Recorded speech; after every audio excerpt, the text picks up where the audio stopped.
How to reset your Uber Eats password. Hey everyone, welcome back to the channel. In today's video, I'm going to tell you everything that you need to know about resetting your Uber Eats password. So now without further ado, let's get started. So first thing first, open the Uber Eats app on your phone.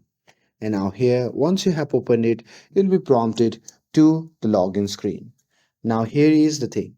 Now you don't have to enter your password for your Uber Eats account because it is directly related to your phone number or your Gmail account.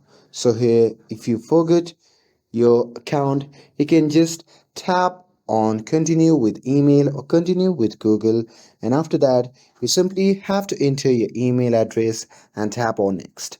And now, here on the next page, you need to enter the code that has been sent to your email address. So, here I'm going to simply enter the code that has been sent to my email address. And now here, once I have entered the code, I will be automatically logged in to my Uber Eats account. No need to put any password, and that's it. I hope this clear things up for you.